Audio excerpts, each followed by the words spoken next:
1924. The entire nation, as well as the crowds in Boston Harbor, waited to cheer the first round-the-world flyers. The U.S. Air Service, struggling with a few men, a handful of planes, and very little money, hoped these spectacular achievements would help win public support. Even though it took 6 months for the sturdy biplanes to circle the Earth, the Air Service was making a victim of space. Traversing more than 27,000 miles, they had flown through every weather on Earth.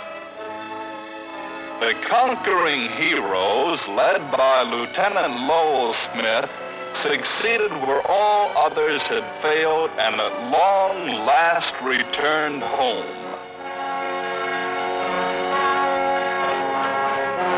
These 6, Harding, Nelson, L.P. Arnold, Wade, Ogden, and Smith, together had reduced the size of the Earth under the leadership of Mitchell and General Patrick, new Chief of the Air Service. At the same time, we developed the Barling Bomber. For crew, we had pilots Lieutenants Harris and Muir Fairchild, the designer Barling and engineer Culver. They climbed through the hatch of the monster, which had been shipped to Wright Field in sections. These men were taking a big step toward realizing Billy Mitchell's strategic bombing theories. From his open cockpit, the commander surveyed the man of war and ordered his crew chief to start the 6 Liberty engines. 4 of these were tractors, while 2 worked as pushers. With everything checked, the pilot gave the signal to taxi toward the takeoff point on the grassy runway. The Barling had 3 wings, which spanned 120 feet, and it stood 27 feet high, dwarfing all Air Service planes of the time. Meet the Super Dreadnought, biggest attempt at a long-range load-carrying heavy bomber. In fact, this was the largest ever built in the United States up to then. During construction, it raised many eyebrows because the plane cost somewhere near $500,000. A very high cost for a new airplane idea when the total Air Service budget was so small. The experimental triplane clumsily started its takeoff for the first time in 1923. 32,000 pounds traveling along at the incredible speed of 61 miles an hour. When it couldn't climb over the Appalachian Mountains, the Barling was grounded and was used to solve engineering problems. It certainly influenced development of the B-17. The next year, President Coolidge looked for the Pan American Goodwill Flyers to land at Bowling Field, Washington.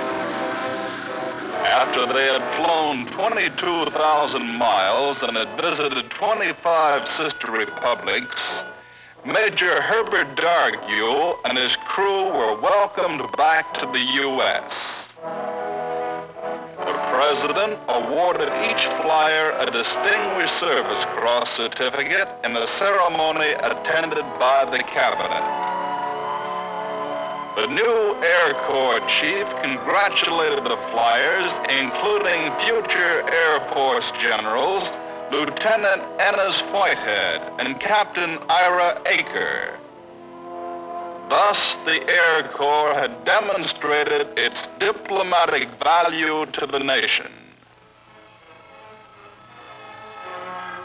Also in 1926, Frederick Patterson, head of a group of Ohio businessmen, broke ground for right field. 2 years later, Orville Wright raised the flag for our dedication ceremony in the distinguished company of many notables and aviation names. Together, they hallowed the ground for the Air Corps Materiel Division, which was going to build the greatest flying field in the world, near Dayton, home of aviation. America couldn't have had better representation than Orville Wright, Secretary of War Davis, Judge Kennesaw Landis, Assistant Secretary Truby Davison, Air Corps Chief General Patrick, and many others. From the steps of the new headquarters, they witnessed the gun salute.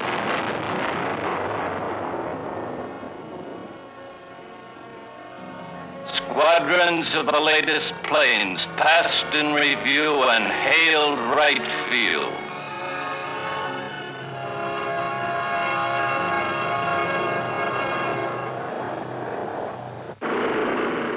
Another distinguished Army flight was the first non-stop attempt from California to Hawaii.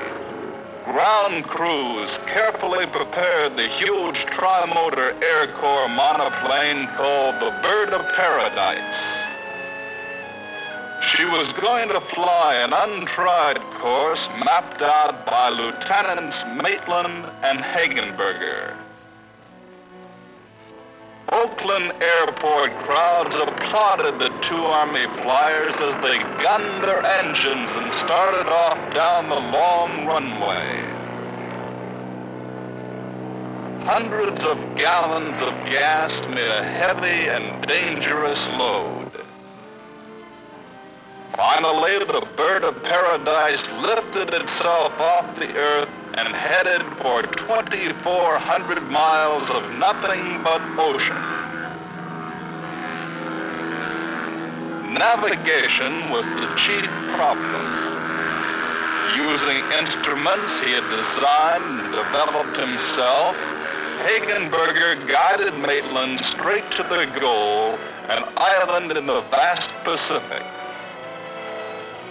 Less than 26 hours later, the people of Hawaii hurried to get a look at the first airplane flown from the States.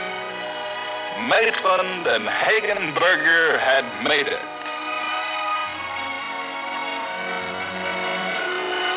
Seems that almost everyone in Honolulu came out to say aloha to the two tired but happy men who had spanned the Pacific. This was later regarded as the most perfectly organized and completely planned flight ever attempted. Hagenberger and Maitland triumphantly returned to the States by boat. In the 20s, the Army watched Americans stunt flying the oceans. Charles Lindbergh, Will Rogers, and Wiley Post, Amelia Earhart, and many others. The Air Corps learned from successes as well as failures, like this overloaded civilian takeoff. Luckily, Ruth Elder and a pilot were only slightly injured.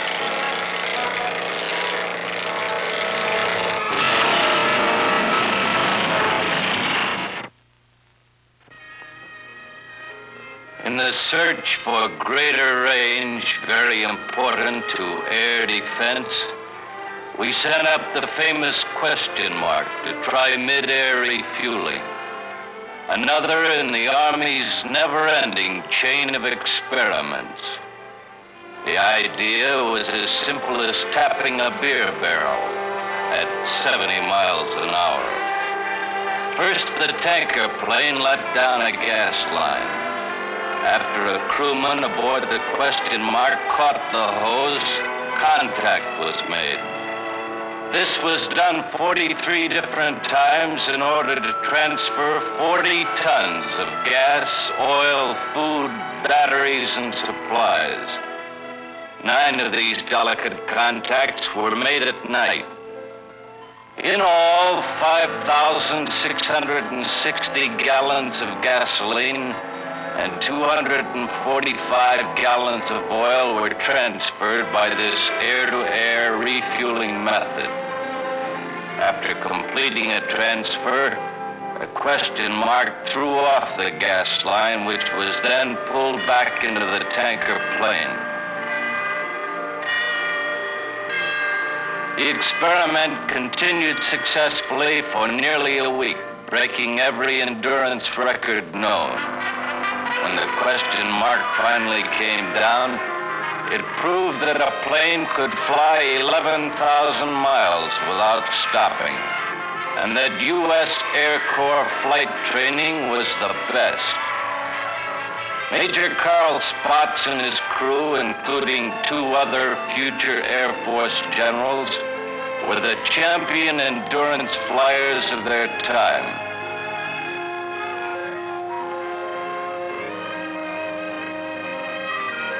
This was the beginning of the idea that the Air Corps could deliver a payload anywhere on Earth. Even in 1929, the United States Air Arm had shown that strategic operations could be extended to cover half the globe. The question mark's engine showed only trivial wear. If it hadn't been for a plugged grease outlet, who knows how many more days they could have stayed aloft.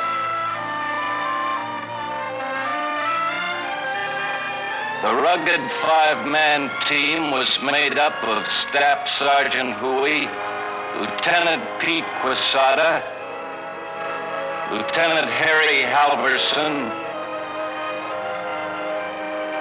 Captain Ira Aker, and Major Carl Spaatz. With questions answered, the question mark returned to its hangar. Lieutenant Colonel Ralph Royce, during the severe winter of 1930, led the first pursuit group, flying Curtiss Hawks through 3 weeks of exercises in sub-zero temperatures. This was a large-scale operation. For many years, the Air Corps was seriously engaged in cold weather tests for its men and machines. Their concern was with the ice-bound approaches to the American continent. Airplanes had already crossed the North Atlantic and the North Pacific. Eventually, why couldn't enemy aircraft follow the icy meridian straight over the top of the Earth? Just before one mission, a blizzard hit, freezing up the engines. The men found the crankcase oil became a solid mass.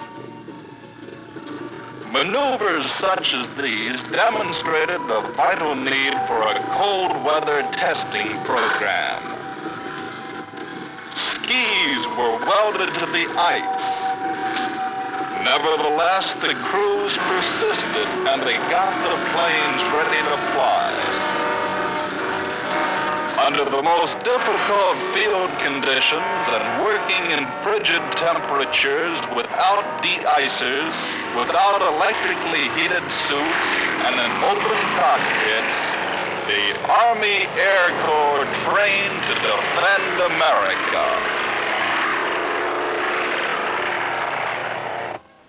American air races started in 1920.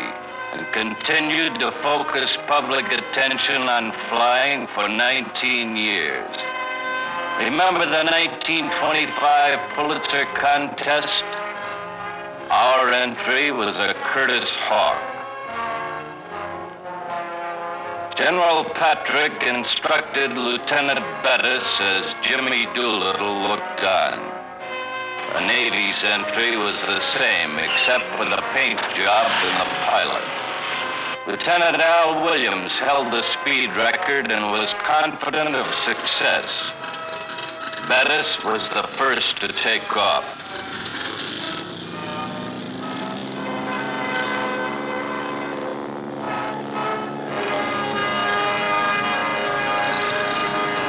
On another section of the field, the ground crew straightened the Navy plane and Williams sped away.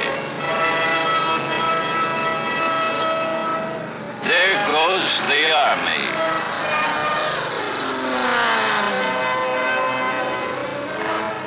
It was a spectacular show around a closed course as Bettis picked up speed.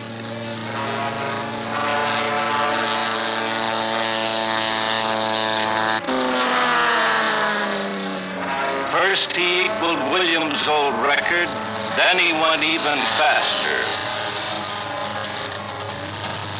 Williams dished out tough competition. Even before Bettis came in for his landing, everyone knew that the Army had won. The new speed king of the year was Cyrus Bettis, who averaged 249 miles an hour. The Navy entry averaged 242 miles an hour and was given second honors.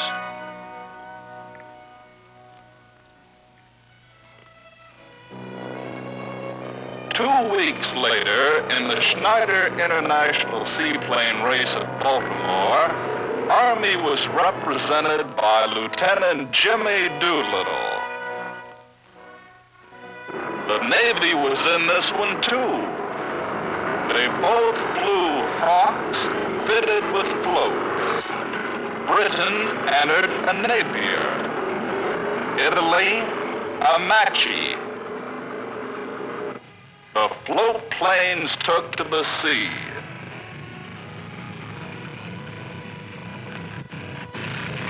Doolittle was the first to respond to the signal. In the face of top-notch competition, Army was the first to cross the finish line, a 232-mile-an-hour winner.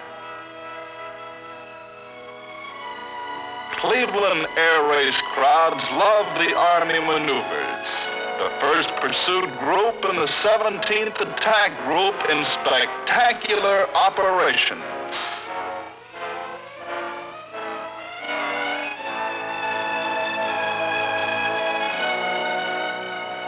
Lucky Lindy watched the Army write its initials in the sky.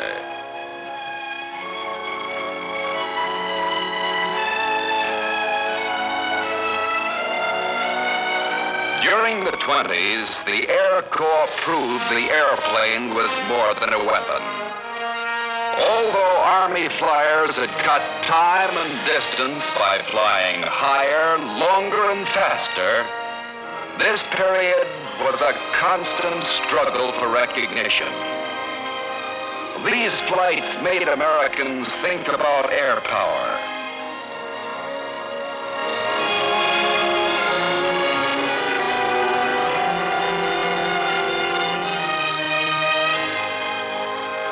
Later chapters in the Air Force story will show the growing importance of the air arm for national defense.